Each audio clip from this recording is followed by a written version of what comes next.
familiar with the tripartite division of historical time, ancient, medieval, and modern, aren't we? We are all students of either ancient history or medieval history or modern history, ancient India, medieval China, modern Europe, etc., etc. This is a given to us. We accepted it. It's a universal division of history, historical time, and the whole world operates with this tripartite division of historical time. But let me say that it also has a history. It's not as if it was always there. This division was always there. We always operated with ancient, medieval, and modern. It's a very recent phenomenon. I'll trace its history very, very briefly. The term modern was used in Europe in the 5th century, 6th century AD, as early as that. But it did not mean what it meant to us, what it means to us today. It merely meant the present. The present was modern, and the rest of it was past. So so the term modern was a descriptive term. It merely demarcated the present from the past. There was no value judgment in it. It didn't carry any sort of values in it. So present, modern is present, and the rest is all past. That's all it meant in Europe. All the other civilizations, they have had the tripartite division of which I'll be talking at great length, or some length. I'll come to that in a moment. That is entirely given to us by Europe in the 19th century in particular, although it started earlier. But other civilizations, Indian, Chinese, Islamic civilization, all of them have had different notions of time as well as of historical division of time or division of historical time. Early India, of course, had this notion of time divided into 4 yugas, which move in a cycle. And historical time, as different from time as such, was divided between dynasties, for example, the time of the Mauryan dynasty or Gupta dynasty, etc., etc. So that there is no clear division between the past and the present.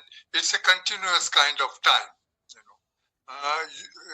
It's both cyclical, the yugas, as well as linear, as it moves straight from the Maurya to the Gupta period.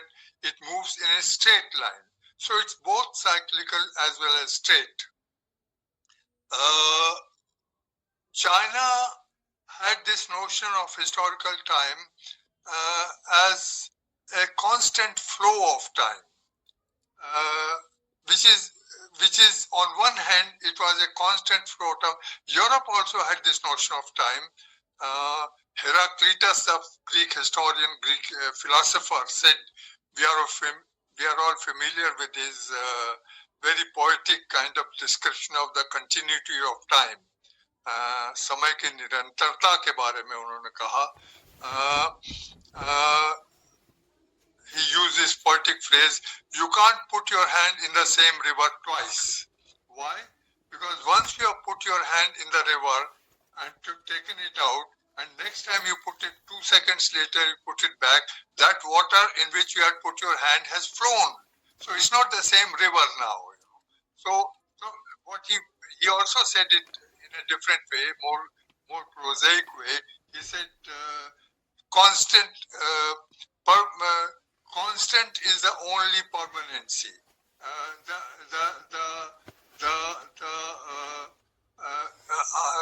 Or let me put it differently. Change is the only thing that is permanent in history. Saying the same thing, you can't put your hand in the same river twice. Change is the only thing that is permanent in history. So Heraclitus and the European thinkers, they talked of time as a constant flow, uninterrupted flow. China also talked of incessant flow of time, and yet China also said, to use the same metaphor that Heraclitus had used, you have put your hand in the river once, yes, but the river, and you put it again, but the river is still there. That water has flown in which you had put your hand. That water has flown, but the river is still there. So it's not as if once you have put your hand in the river, you can't put in the same river twice. The river has changed. The river is still there. So time flows, and yet time remains constant. So the Chinese notion of time and therefore their division of historical time was different from that of European notion of time. In Islam, Islam brought a new religion to the world, but also a new concept of history. Islamic world didn't, or what became Islamic world, Arabic world, Islamic world, didn't have any concept of history. They had sort of lineages and family histories and of course trade and so on and so forth. But the notion of history did not exist in the pre-Islamic world, Arab world. Islam brought a new concept, namely the concept of history, into the Islamic world, starting with religious history, Prophet Muhammad and Khalifas and so on and so forth, then spreading into, as the world expanded, empires began to arise, and the history of empires and so on and so forth. It became history of societies and empires and so on. Two particular contributions of Islamic notion of history. One was they conceived of world history. The world that they conceived of which they wrote history was a small world, not the entire world as we understand it or even as they understood it, but their world for them was a world where Islam had spread. So when they were writing what they called world history was actually a history of the Islamic world, or then existing in Islamic world. But the second, much more important contribution was the insistence on chronology. Every event that they narrate is dated precisely to the day, the week, the month, the year. In this year, this event occurred, and they would describe that event. And another event that occurred in this year was this. They would exactly date that event to the not only the year but also the day. I'm sure you are all familiar with this the digit 786. 786 is a Islamic notion of time. I'm sorry, it's a notion of time, yes, but it's a different notion. Islamic, the Arabic language script, each letter has a value to it. Alif has 1, Bay has 2, etc., etc. The last letter has 900.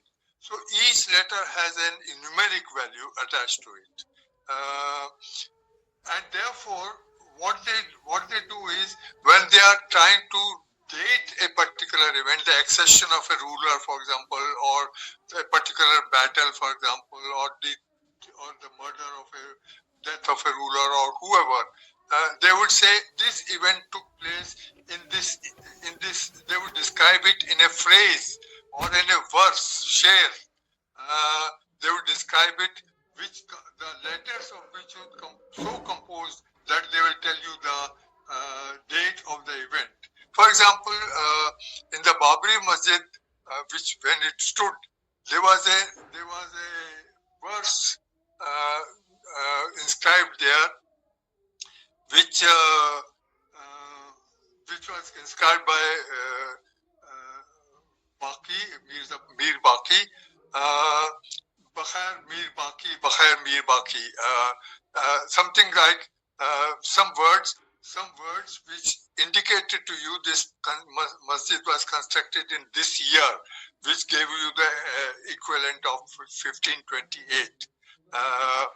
So that they are very precise about chronology of events, every event. And that in a way establishes the authenticity of the narrative. Once you know that this event took place exactly on this date and this year and so on and so forth, you know that it's a relatively authentic narration. It's not all conceived of, just thought of and handed over to history. So the chronology therefore gave a certain authenticity, lent a certain authenticity to their narrative. So these two or three I just described briefly, that civilizations had different notions of time and different notions of historical time. Islam also, I should mention, also divided historical time in terms of pre-Islamic and post-Islamic historical time. Pre-Islamic historical time was the time of Jahiliyat, ignorance or savagery. And post-historical time is when Islam brought its knowledge to the. This Jahiliyat is not in the sense of general ignorance, but about religion. It has its specific context is religion. In the context of religion, there was ignorance prevalent according to the Islamic theologians. There was ignorance prevalent earlier. Islam brought new light to the world of religion because they believe that Islam is the last of all religions, because Muhammad is the last of all prophets. So the last revelation of God through Muhammad has taken place, and therefore Islam has brought the last form of knowledge, religious knowledge, to the world. So they divide historical time into vertically into pre-Islamic and post-Islamic and so on. So there are different notions of time. But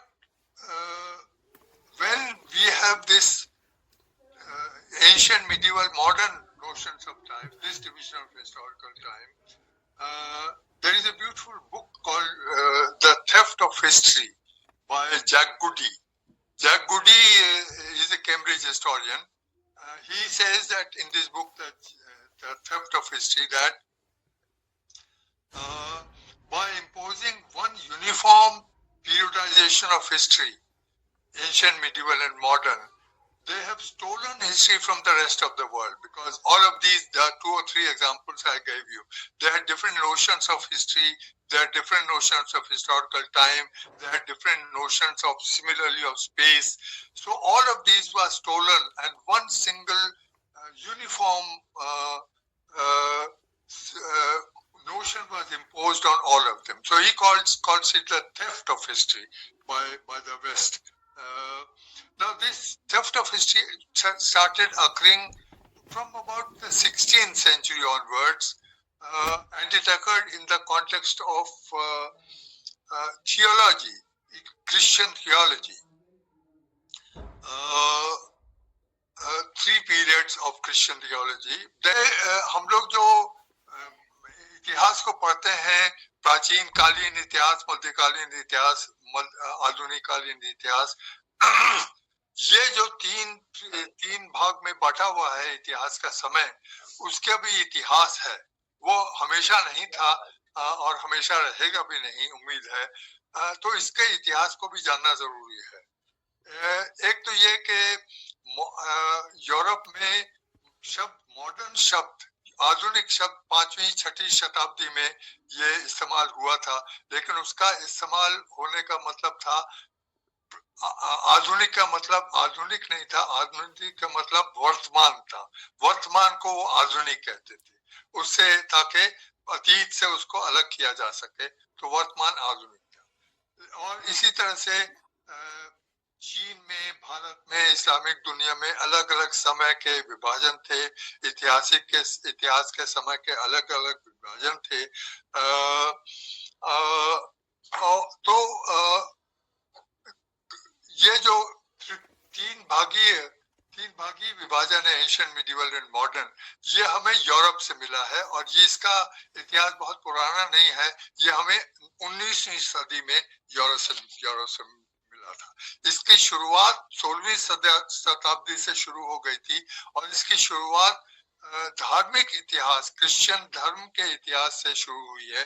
उसके बाद समाज में आया है, इसका समाज और साम्राज्य को भी इन्हीं भागों में पढ़ना शुरू किया, लेकिन इसकी उत्पत्ति धर्म के संदर्भ में हुई थी और 16वीं शताब्दी से शुरू करके होते होते 17वीं शताब्दी के तकरीबन आखिर तक, by 1688 it had the three terms ancient, medieval and modern had been formulated by a German historian called Christoph.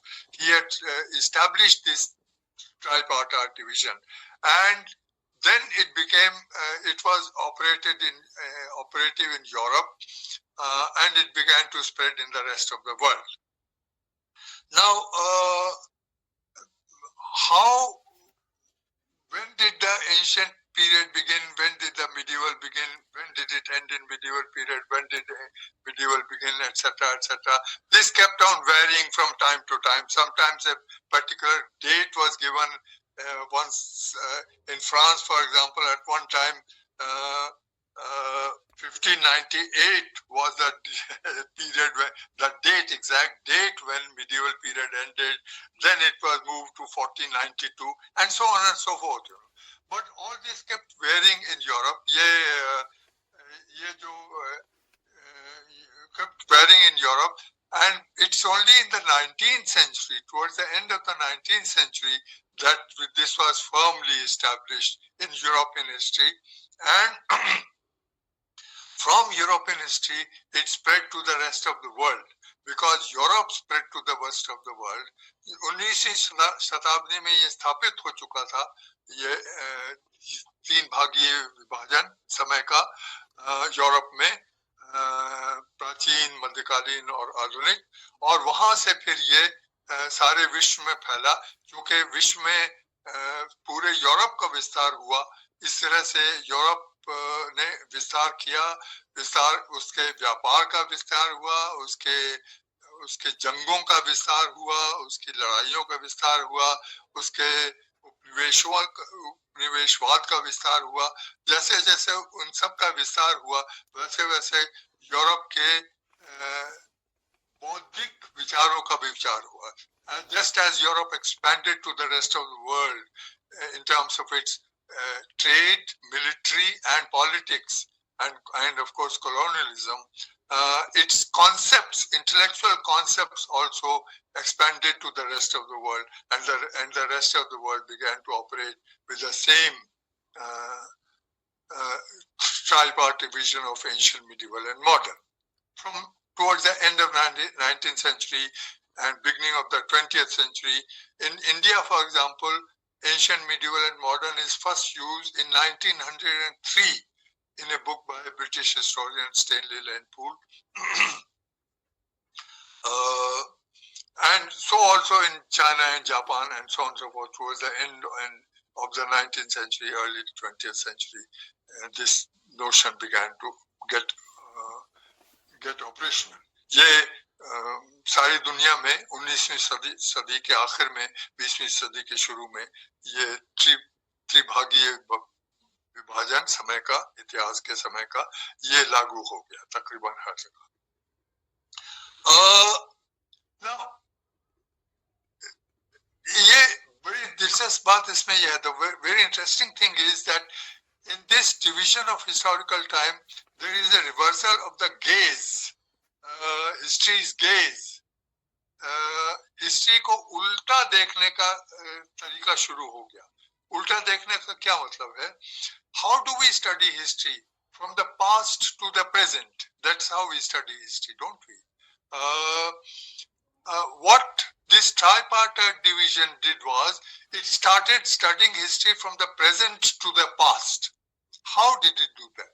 ये उल्टा इस तरह से हुआ कि हम इतिहास को कैसे पढ़ते हैं, हम तो शुरू से आखिर तक, शुरू से आरंभ से आज तक का इतिहास पढ़ते हैं तो हम शुरू आज के इतिहास से तो शुरू नहीं करते। इंडस वैली सिविलाइजेशन में क्या हुआ, हम इंडस वैली सिविलाइजेशन या हड़प्पा कल्चर में क्या हुआ वहां से आज तक आते हैं। बट इसमें उल्टा हुआ है। how did the gaze get reversed? Europe devised this ancient, medieval and modern tripartite division first by defining its modernity. First it saw itself, its gaze was upon self-image of modernity. पहले Europe ने अपने आप को आधुनिक स्थापित किया. First it established its modernity. What and modern, I mentioned to you earlier that modern was used in 5th, 6th century AD, but without any values to it. Now the term ancient, medieval and modern became value loaded term. अब उसमें पहले जो 5वीं 6वीं शताब्दी में इस्तेमाल होता था मॉडर्न आधुनिक, उसमें कोई वैल्यू नहीं थी, मूल्य नहीं था. अब उसमें मूल्य स्थापित हो गया. What is the value established in it? In the modern, the value of modernity. What is modernity? Modernity is rationality. Modernity is progress. Modernity is forward march, and so on and so forth. Modernity is science. Modernity is scientific thinking, and so on and so forth. That's how Europe defined modernity, and that's how Europe defined itself in the 17th century, roughly 17th century onwards. It began to see itself as modern. And because it saw itself as modern, therefore it saw its preceding age as medieval. It characterized that age as medieval, and that also had a value attached to it. If modern had the value of rationality, medieval had the value of irrationality. That was attached to it by the modern European historians of the 17th century onwards.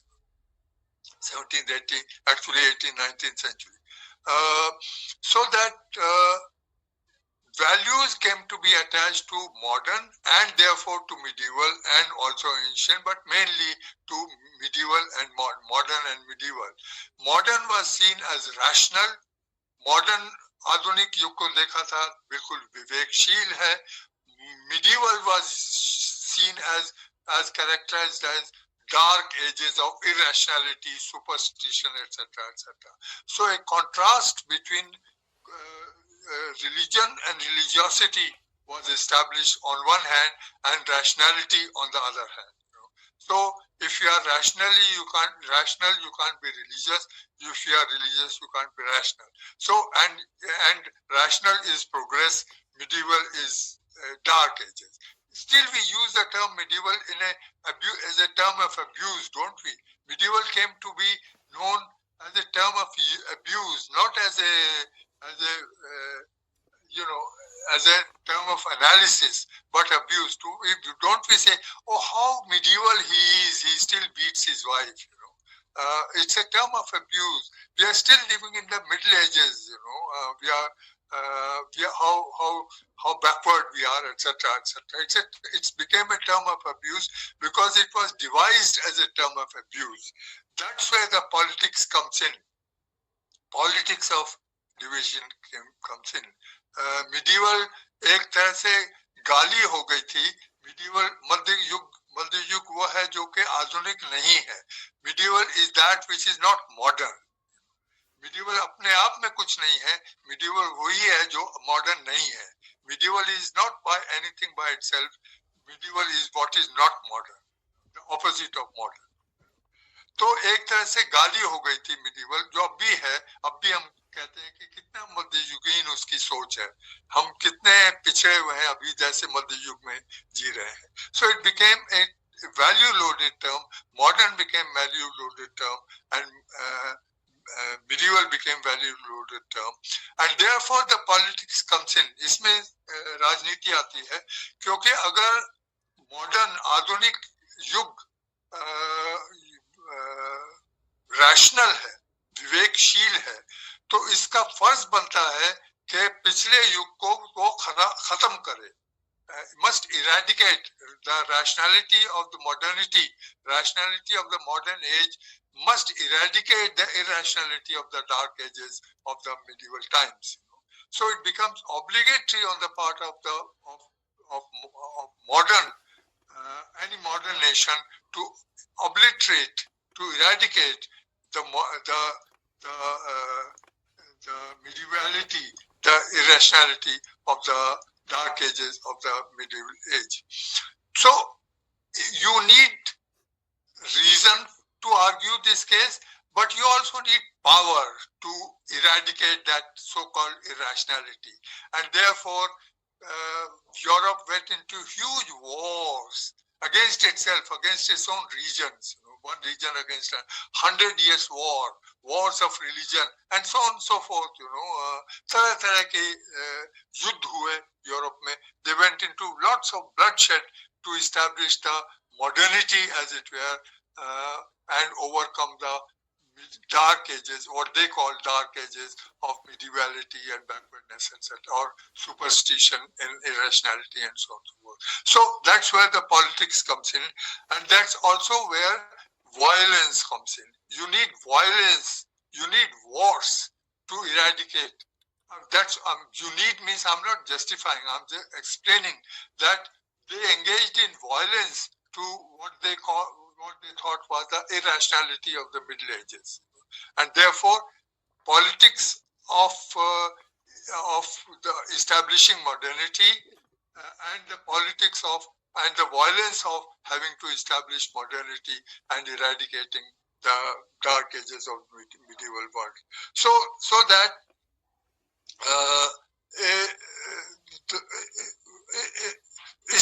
therefore all the violence that occurred in the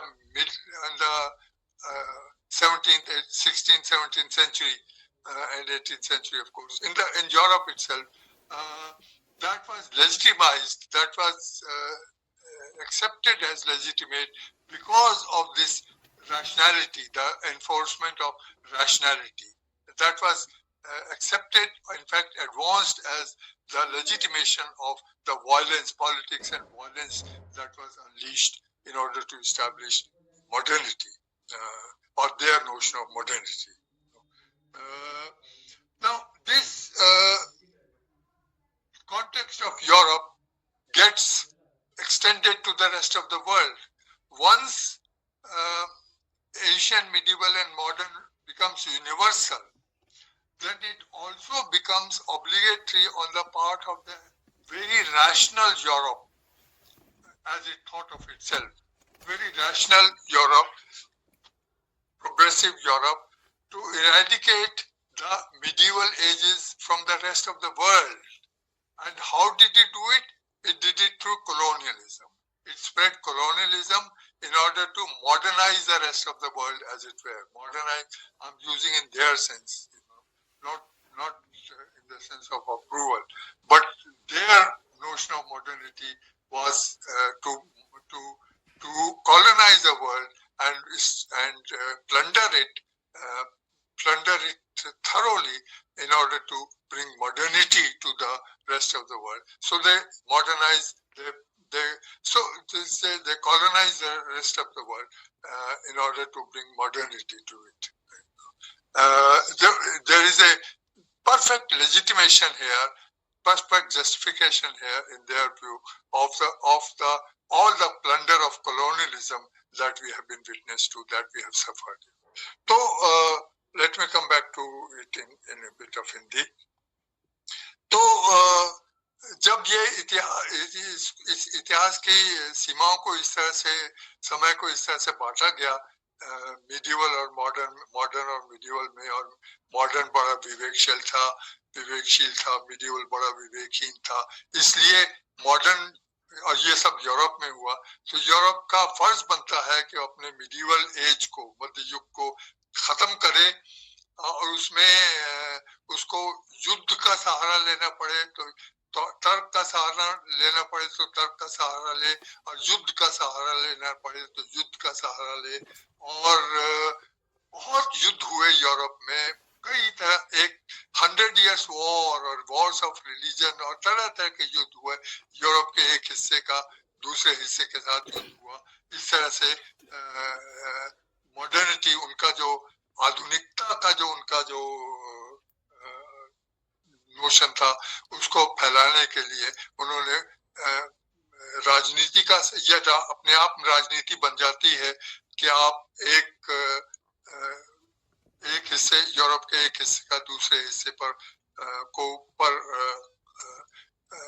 कब्जा जमाना, और फिर violence, उसमें जो हिंसा उसमें होती है, वो उसका बिल्कुल जस्टिफिकेशन मिल जाता है उनको, जस्टिफिकेशन वो ढूंढ लेते हैं कि हम तो मॉडर्न यूरोप के डार्क एजेस को, अंधकार युग को खत्म करना है हमें, इसलिए हमें युद्ध का सहारा लेना पड़े तो युद्ध का भी सहारा लेंगे। तो उसके बाद फिर सारे यूरोप के बाद सारी दुनिया में ये समय का विभाजन हुआ, और सारी दुनिया में उन्होंने अपने ऊपर ये जिम्मेदारी ली, यूरोप ने जिम्मेदारी ली कि सारी दुनिया से में जो मध्य युग फैला, हम तो मॉडर्न हो गए हैं, हम तो आधुनिक हो गए हैं, अब बाकी दुनिया में जो मध्य युग अभी तक चालू है, उसको निकालना, उसको खत्म करना हमारा फर्ज बनता है। और ये फर्ज उन्होंने निभाया उपनिवेशवाद के जरिए, कॉलोनियलिज्म के जरिए, कॉलोनाइज करके, सारी दुनिया को कॉलोनाइज करके वहां पर उन्होंने वायलेंस की, उनका लूटमार की, जिसको हम अभी भुगत रहे हैं। सारी दुनिया को में लूटमार की, और वो सारा धन दौलत वहां पर यूरोप में जमा हुआ, जिसकी वजह से यूरोप फिर मॉडर्न बना। तो एक लेजिटिमेशन, एक उनको वैधता मिल जाती है, अपने हिंसा की वैधता मिल जाती है, ये कह करके कि हमने मिडिवल एज को, मध्य युग को खत्म किया है, और विवेकहीन युग को खत्म करके विवेकशीलता को स्थापित किया है। ये उनका, और कॉलोनियलिज्म इसका एक जरिया था। इस तरह से उनको एक वैधता ढूंढ लेते हैं वो। इससे भारत में ये त्रिभागीय, to India this tripartite division with the further distortion, this itself ancient, medieval, modern, this division between modern and medieval, which is a totally self-created, that is, we are modern, therefore you are medieval, they created entirely by their own self-interest. This came, which is a distortion, because medieval age everywhere in the whole world, medieval age or so-called medieval age, we don't even know which was the medieval age where we all assume, हम मान करके चलते हैं कि सब जगह एक पूरी दुनिया में एक ही प्राचीन काल था, एक मध्यकाल था, एक ही आधुनिक काल है। ऐसा एक भारत देश में ही एक भाग में मध्यकाल है, चलता है, एक काल में प्राचीन काल चलता है, एक काल में आधुनिक काल चलता है। सारी दुनिया में ऐसा ही होता है। ऐसा नहीं है कि सारी दुनिया, the whole world is in ancient age at one ancient period of one time, at the same time medieval period at the same time, or similar time or modern period at the same time. It doesn't happen like this. It's a false, very false kind of characterization. So that, but to India, it came a further distortion. It came with a further distortion. Bharat में इसके एक और distortion लेकर के आया। भारत में जब ये त्रिभागीय विभाजन आया समय का, एशियन, मिडिवल, मॉडर्न, जैसे मैंने बताया आपको, ये पहली बार 1903 में इस्तेमाल हुआ ये विभाजन, एशियन, मिडिवल, मॉडर्न। उसके पहले जेम्स मिल ने 1818 में इसका विभाजन अलग से किया था। उसने भारतीय इतिहास का विभाजन किया था, प्राचीन, मध्यकालीन, आधुनिक नहीं, हिंदू काल, मुस्लिम काल और ब्रिटिश काल।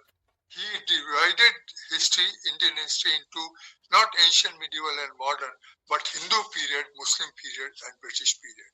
So therefore in India, the notion of medieval became not only was backwardness and irrational and dark ages and so on, it also acquired a communal color to it, namely it became Muslim period, Hindu period.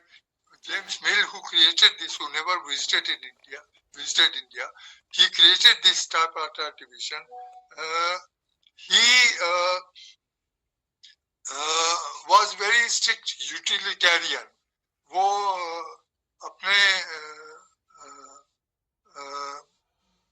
अपने विचारों में सब धर्मों का विरोधी था. इस्लाम का धर्म का हिंदू इस्लाम को बहुत निंदा की उसने. हिंदू धर्म की और भी ज्यादा निंदा की उसने की. जेम्स मिल ने मजाक उड़ाता था हिंदू धर्म का, हिंदुओं का बहुत भद्दा मजाक. He used to make fun of Hindus in a very rabid way. So he was a utility. He thought the so-called modernity, utilitarian. What is the utility of this concept? That is what is important. How to bring modernity into the world, that is what is important. That's why he divided the Indian history not into Hindu period, Muslim period and Christian period, but Hindu period, Muslim period and British period, implying that prior to the British, the whole history of India was governed only by religion.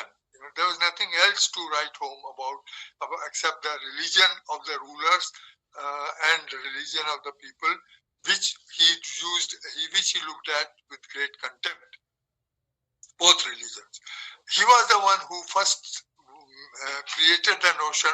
These are his words. Hindus and Muslims are two nations who are in constant conflict with each other. He's a propounder of this two-nation theory, which was adopted later on by V.D. Savarkar and Muhammad Ali Jinnah. So he brought a different angle to medieval, namely the communal angle, the religious communal angle, to the study of Indian history. And therefore उसने ये एक सांप्रदायिकता वो समय के विभाजन, इतिहास के समय के विभाजन में लेकर आया, जिससे कि हम अभी तक उलझ रहे हैं, जिसका के इतिहास बहुत ही गंभीर है, which has very serious implications, because after that the history of India was studied entirely in terms of Hindu and Muslim, religious terms. Entirely, religion was the entry point into the study of history, of Indian history. It became exclusively a study of religious and religions and their relationships and so on and so forth. Nothing else mattered in history. And the later generations down to today, nothing else mattered. So that we have, and it is this studying of history in terms of Hindu and Muslim in religious terms, which James Mill taught us, has led to the partition, the violence, the partition of India and the violence that accompanied it. Because we had been taught to think in terms of Jinnah and Savarkar, particularly Jinnah, had been taught to think in terms of history in terms of Hindu and Muslim and constantly in conflict. So that led to, so the consequences of this tripartite division of Indian history are grave consequences. We are still living with those consequences. Now, this was the colonization of Indian history. ये इतिहास का, भारतीय इतिहास का एक उपनिवेशीकरण था, उपनिवेशीकरण था, जो अभी तक कायम है. आजादी के बाद, after independence, there has been a great deal of decolonization.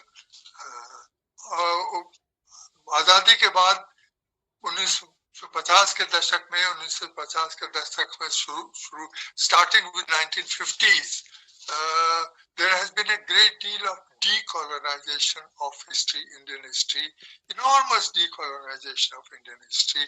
How has it happened? In what way did this decolonization happen? I emphasized a little while ago that we were taught by James Mill to study history entirely in terms of really prior to the British, entirely in terms of Hindu and Muslim religious terms. Religion is the only characteristic of history, only attribute of history. There is nothing else in history except the religious identity of the rulers and the people and their conflicts and so on. This decolonization took place in the way that there was a vast expansion of history beyond this James Mill kind of characterization, Hindu and Muslim and British. Vast expansion of history into many, many different directions. Apart from the religious direction, which history of love. Recently, there was a beautiful lecture given by a professor of history from Jamia Millia Islamia, Professor Lady Professor Farhat Hassan, Farhat Nasreen, sorry, on how the notion of history, how the notion of love, love in all its aspects has evolved in India, and so on and so forth, so that you have very तरह के नए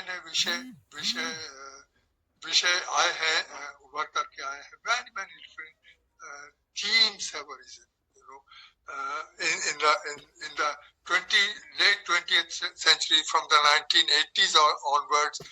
History of cultural history, particularly environmental history, and so on and so forth, and particularly in the 21st century, fascinating new themes are being taken up by young historians.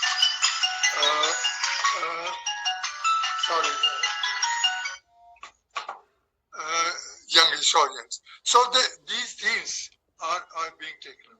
Now, new sources are being found, not merely chronicles and texts and archaeology and so on and so forth, Literature, for example, is paintings, for example. Tell you paintings are, there is a book published some years ago on literature. Literature as history, literature not as a source of history, but literature itself is history in a way.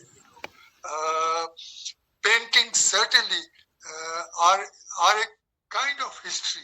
They are telling you so much about history, which we never looked at. We looked at paintings as an aesthetic expression, as a beautiful creation, but not as history. History of painting, yes, but not his paintings as history. Paintings we tell you about history, which are not merely sources of history, but they speak to you as history, as literature does, and so on and so forth. So that absolute new themes are. This is the decolonialization of history, Indian history, that has occurred, but through its fantastic expansion of its themes, its methodologies, its sources, its perspectives, and so on and so forth. And therefore, and taking help from other disciplines, history, other social science disciplines, particularly anthropology, sociology, economics, etc., etc.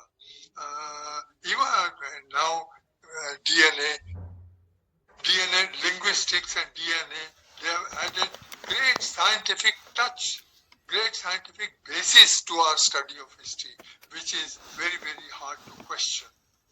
So that we are now in a different era altogether. Imagine, I often imagine, I was a student of history as a graduate and postgraduate student in Delhi University in the second half of the 1950s, and the kind of history that I had to study, this king went and involved with against that king, that queen, that king, that prince, that administration, that religious policy of this, that, and that. Very boring kind of history. Today it's a different world altogether. It's a history of disease, history of treatment of disease, history of mindsets. So it's a different world altogether. This is how decolonization has taken place. Also that modernity, which Europe had claimed monopoly of, Europe had claimed as the creator of the modern world, of modernity, and therefore of the modern world, and as the one who brought modernity to the world through colonialism, first to itself and then to the world through colonialism. That modernity itself is under severe questioning. That notion of modernity as Europe's creation in a particular period of time, 17th century, 18th century, 20th century, that modernity was created by Europe in the particular period, 17th, 18th century onwards to the 20th, 21st century. That itself is under severe questioning. ये modernity का आधुनिकता जो Europe ने ला करके हमारी सारी दुनिया को दी है, इस पर बहुत ज्यादा सवाल उठ रहे हैं. सारी दुनिया में सवाल उठ रहे हैं. खुद यूरोप में सवाल उठ रहे हैं इसके ऊपर. और अब ये माना जा रहा है, एक तो ये कि मॉडर्निटी को एक वचन कहना अब मुश्किल हो रहा है. Modernity is hardly used as a singular these days as it used to be used, as it was used over the last couple of hundred years.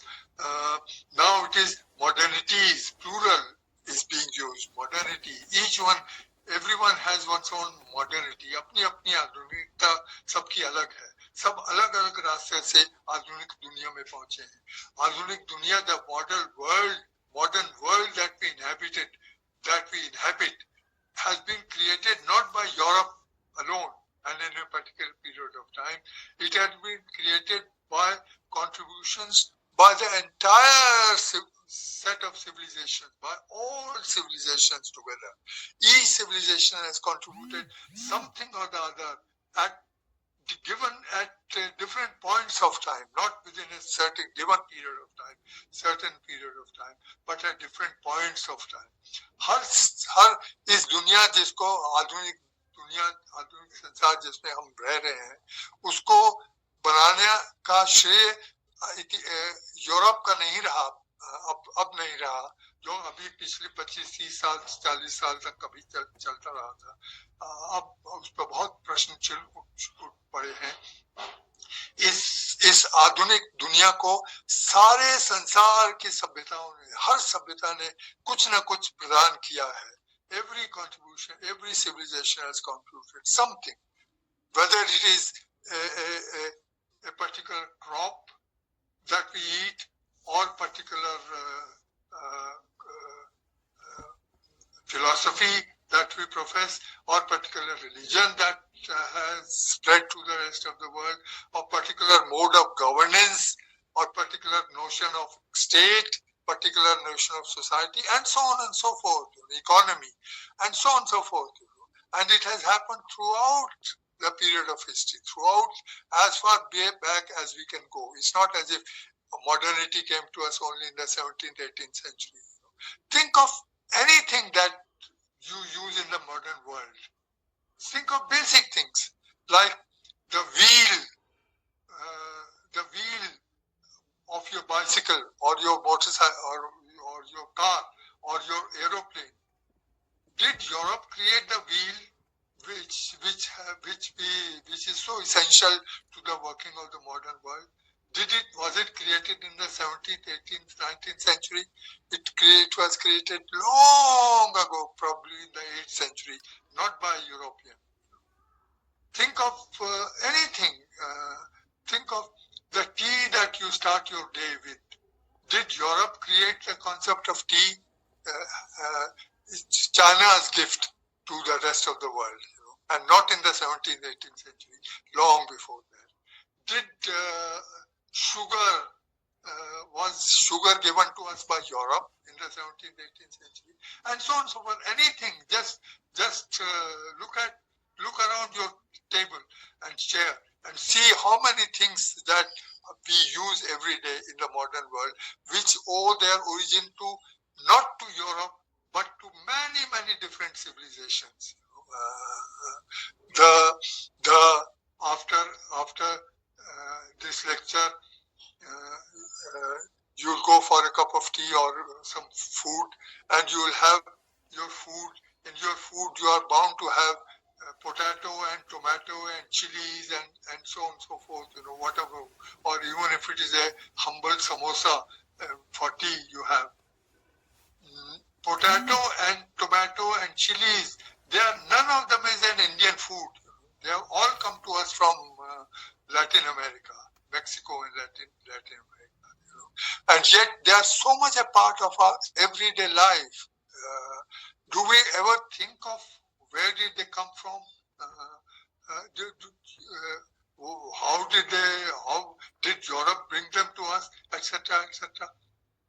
So that the life that we live in the modern world, the life of modern world, is a life which has been created by all of us together, and it has been created throughout history, not by one state, not one region, or one particular period of time. It is a continuous creation. It is being continuously created and expanded, and not by any particular region, but by the whole world. Lastly, let me say that in a way, it's a pity that on one hand, it's a pity that when so much of decolonialization of history has taken place that I described in some detail, we are going back to again.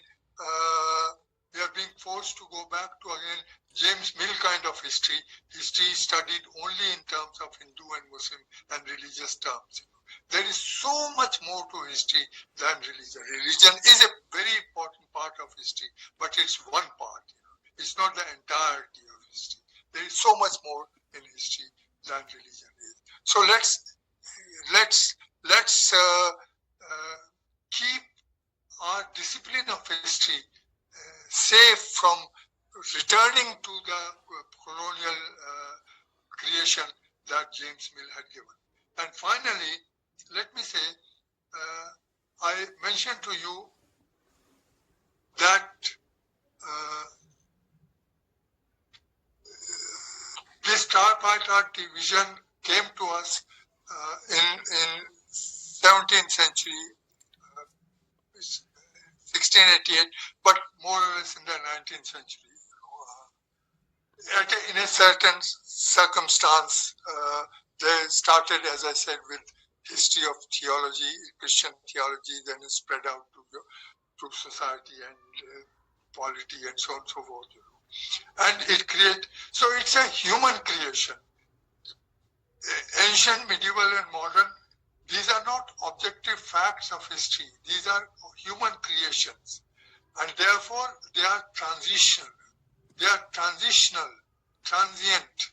They will come and go. Everything that human beings create, that comes and goes. History changes all the time.